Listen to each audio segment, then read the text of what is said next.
ओम शांति। हमें बाबा हमेशा ये कहते हैं कि देहधारियों को याद नहीं करना है, सदैव बाबा को याद करना है। तो इसके पीछे का अर्थ हम समझेंगे कि बाबा हमें क्यों कहते हैं कि हमने मनुष्य को याद नहीं करना है। वो इसलिए याद नहीं करना है क्योंकि जब हम किसी भी मनुष्य को याद करते हैं तो उसके एनर्जी, उसके अवगुण हमें आने शुरू हो जाते हैं और हम वैसा करना शुरू करते हैं। जैसे कि एग्जाम्पल लेंगे, जब भी पहले कभी हम जब मूवीज़ देखते थे तो किसी भी हीरो से जब इन्फ्लुएंस होते थे तो मनुष्य जो भी मूवी देख के बाहर निकल रहा है तो वो उसी की तरह से चलना, उसी की तरह से बोलना शुरू कर देता था। तो कहने का मतलब ये है कि हम जिस किसी को भी देखेंगे या याद करेंगे तो इसकी एनर्जी हमें आनी शुरू हो जाएगी, उसके गुण और अवगुण दोनों हमें आने शुरू हो जाएंगे और हम अपनी जो वास्तविकता है उसे भूल जाएंगे।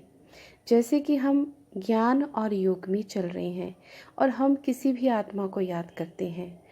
तो उसकी याद में, जब उसके बहाव में हम बह जाते हैं, हम फुल स्टॉप नहीं लगाते, हम ज्ञान को जब यूज़ नहीं करते हैं तब तो हमें उस व्यक्ति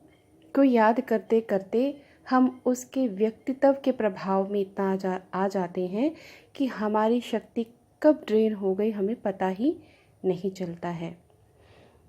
यानी कि आध्यात्मिकता के अनुसार ये कह लीजिए कि हम उससे अपना कर्म बंधन तैयार कर लेते हैं और कर्म बंधन हम स्वयं से तैयार कर रहे हैं। और अगर हम उसके लिए कोई बुरा संकल्प कर रहे हैं तो हम एक अपना कड़ा संबंध तैयार कर रहे हैं उससे। यदि वो आत्मा आपके लिए कुछ भी नहीं सोच रही और आप उसके लिए कोई व्यर्थ या साधारण संकल्प करते हैं या नेगेटिव संकल्प करते हैं,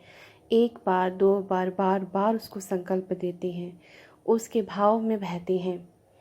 तो एक तरह से हम उस आत्मा को ये मैसेज दे रहे हैं कि हे आत्मा, मैं तेरे लिए ये सोच रहा हूँ, अब तो मेरे लिए भी यही सोच। मैं तेरे लिए साधारण सोच रहा हूँ, मैं तेरे लिए व्यर्थ सोच रहा हूँ, नेगेटिव सोच रहा हूँ, तो मेरे लिए भी ये सब सोच। एक तरह से हम निमित्त बन जाते हैं इस गलत कर्म के लिए। हम गलत कर्म बंधन उसे तैयार कर लेते हैं और बाबा हमें ये कहते हैं कि सदैव मुझे याद करो। और उसके साथ बाबा ये भी कहते हैं कि बाबा तो बंधा हुआ है अपने बच्चों के कार्य के लिए, आप मुझे याद करने का कार्य करो तो तुम्हारा सोचने का भी कार्य मैं करूँगा। तो कहने का मतलब ये है, दूसरे मनुष्यों को याद करने से अच्छा है क्यों ना हम अपना कर्म बंधन बाबा से बनाएं। हम बाबा को जितना याद करेंगे, हम उनके साथ जितना याद करते हुए उनके साथ कर्म बंधन बनाएंगे, उनके साथ इस बंधन में बंधेंगे, तो बाबा तो निश्चय ही हमारे सारे कार्य करेगा।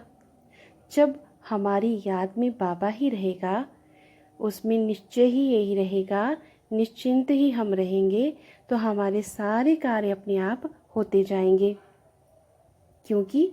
परमात्मा जो है वो एक बहुत हाईएस्ट पावर है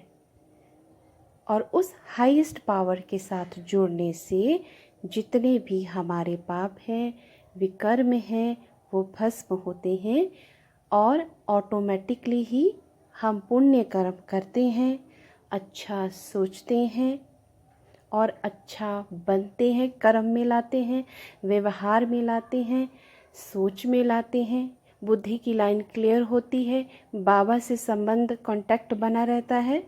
और कुछ भी अगर गलत सोचे तो बाबा क्लिक कर देता है। तो अगर यदि हम तो अच्छा है ना, बाबा के साथ कर्म बंधन बनाना अच्छा है, तो बाबा के साथ याद में रहे, बाबा के साथ बंधन में बंधे, तो हर कार्य अपने आप सहजता से होता जाएगा, ऑब्स्टेकल ख़त्म होते जाएंगे, जीवन सरल होता जाएगा, सहज होता जाएगा, दूसरों को स्वीकार करने की धारणा बढ़ती जाएगी, पुरुषार्थ अच्छा होता जाएगा। इसके ऑपोजिट जब हम किसी मनुष्य से अपना कर्म बंधन बना लेते हैं, उसकी याद में खो जाते हैं और उसके साथ साथ हम उम्मीद रखते हैं कि वो मुझे भी इतना प्यार दे, मुझे इतना सहारा दे, मुझे इतना फाइनेंशियली मदद करे, मुझे सपोर्ट करे, मुझे ऑनेस्टी दे, मुझे रिस्पेक्ट दे। हम ये अपने आप में दूसरे उस मनुष्य के लिए सोचते हैं। या तो ये सोचते हैं या तो हम ये सोचते हैं उसके व्यक्तित्व के बारे में कि गलत है, इसको ऐसा नहीं करना चाहिए, इसको ऐसा नहीं बोलना चाहिए था। तो उसके बारे में जब बार बार सोचते हैं और कोई उम्मीद लगाते हैं तो हम उससे कर्म बंधन बांधते हैं। और ये तो ज़रूरी नहीं है कि वो हमारे हर उम्मीद में खरा उतरे, हमारे हर विश को पूरा करे। ये तो हो इम्पॉसिबल है ना, हो सकता है पूरा भी कर दे, लेकिन मोस्टली अब क्या होता है कि हम जो एक्सपेक्टेशन दूसरों से लगाते हैं वो पूरा नहीं हो पाता, जिससे कि हमारे बहुत सारे कर्मा गलत हो जाते हैं। तो बाबा से जब हम जुड़ते हैं और उससे बंधन बनाते हैं तो बाबा हमारे हर एक्सपेक्टेशन पे हमें खरा उतारता है, हमें साक्षी बनाता है, सहज बनाता है, बहुत सारी हर चीज़ को पूरा तो करवाता वो हम ही से है, करवाता वो हम ही से है। हमें सुधारता भी है, धारणा भी करवाता है, पुरुषार्थ भी करवाता है। जो चीज़ हमारे लिए अच्छी है वो प्रेजेंट भी करता है, जो चीज़ हमारे लिए अच्छी नहीं है अगर हम ज़िद करते हैं तो उसके लिए हमें साक्षी बना देता है, सहनशील धैर्यशील बना देता है। तो कहने का भाव ये है कि हमें देहधारियों से नहीं, बाबा से ही अपना बंधन बनाना है, ताकि बाबा से बंधन बनाने से हम उससे जो उम्मीद करते हैं वो ज़रूर पूरे करता है बाबा। एक तो मैं ये कहना चाहूँगी कि जब हम किसी मनुष्य से उम्मीद करते हैं किसी चीज़ के लिए और हम उसको वाइब्रेशन देते हैं, हम उसके लिए सोचते हैं कि मेरे लिए ऐसा करे, यदि उसकी एनर्जी हमारी एनर्जी से मेल खाती है या हमारी एनर्जी से लो है तो वह हमारी बात को ज़रूर मानेगा भी, काम आपका करेगा, लेकिन उसके पीछे संकल्प चलाएगा, व्यर्थ संकल्प, और उस व्यर्थ संकल्प के कारण आपका कर्म बंधन भी व्यर्थ बनेगा। एक ये पॉइंट, यदि उस व्यक्ति का अगर आपसे एनर्जी ज़्यादा है तो वो आपके बातों से इन्फ्लुएंस नहीं होगा, और ऐसी ही एनर्जी जो हमने उसके लिए तैयार की है कि वो हमारे लिए मदद करे, तो उसकी जगह पे कोई दूसरा आके निमित्त बन करके जैसी हमने एनर्जी फ्लो की है वैसा ही आत्मा आकर के हमारी हेल्प करके जाएगा, और जो कि वो भी व्यर्थ संकल्प तैयार करेगा। लेकिन इसके ऑपोजिट जब हम बाबा से कनेक्ट होते हैं और बाबा को याद में रहते हैं और याद में रह के कर्म करते हैं, सुकर्म तो वो बन ही जाते हैं, लेकिन जो कुछ भी जो हमारी इच्छा शक्ति है, जो कुछ भी हमारी इच्छा शक्ति है, जो हम इच्छा रखते हैं, जो हमें चाहिए, कहने का मतलब है जो हमारी रिक्वायरमेंट है, यानी कि ज़रूरी है, जब हम बाबा से वो उम्मीद रखते हैं, बाबा तो कुछ करता नहीं है, कुछ करेगा नहीं, इसलिए क्योंकि वो कर्म में नहीं आता, लेकिन वो अपने ही जैसा एक बच्चा, बाबा का बच्चा आपके कार्य के लिए निमित्त बनाएगा और आपका कार्य पूरा करेगा, जिससे कि वो आत्मा आपके लिए संकल्प नहीं चलाएगी।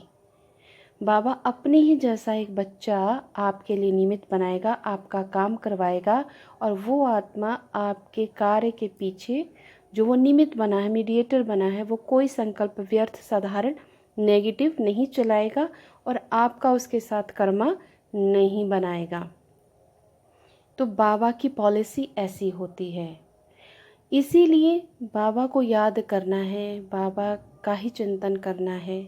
और बाबा की याद की यात्रा में रहना है। किसी न किसी रूप में बाबा को याद करते ही रहना है, किसी न किसी रूप में, माना मुरली के रूप में, मनन चिंतन के रूप में, बाबा के ज्ञान के रूप में, फरिश्ते के रूप में, सूक्ष्म वतन में जाके, परम धाम के रूप में, अव्यक्त वाणी के रूप में, दादियों को देखते हुए, 4 धाम की यात्रा, 5 स्वरूप की यात्रा। तो इन सब चीज़ों को देखते हुए बाबा को याद करना ही करना है, और जो पॉइंट ले कर के अभ्यास करना है वो भी ज़रूर करना है। तो इस टॉपिक को रखने का मेरा भाव यही था कि देहधारियों से एक्सपेक्टेशन लगाने से अच्छा है, कर्म बंधन में बंधने से अच्छा है, एक बाबा की याद में रहा जाए, उससे सारी बातें की जाए, बताई जाए उनको, और उनकी याद में रहने से हमारा कर्म बंधन बाबा के साथ बनेगा। और बाबा बंधा हुआ है, अगर आपने बाबा को अपने साथ कर्म बंधन में बांधा है तो बाबा बंधा हुआ है आपके हर कार्य को करने के लिए। ये कोटेशन हम बहुत सारे उसमें पढ़ते हैं, पेजेस में आते हैं कि बाबा बंधा हुआ है हमारे सारे कार्य करने के लिए, लेकिन वो तभी करेगा यदि हम उसे अपने बंधन से बांधेंगे, उसको अपने कर्म बंधन से बांधेंगे। ओम शांति।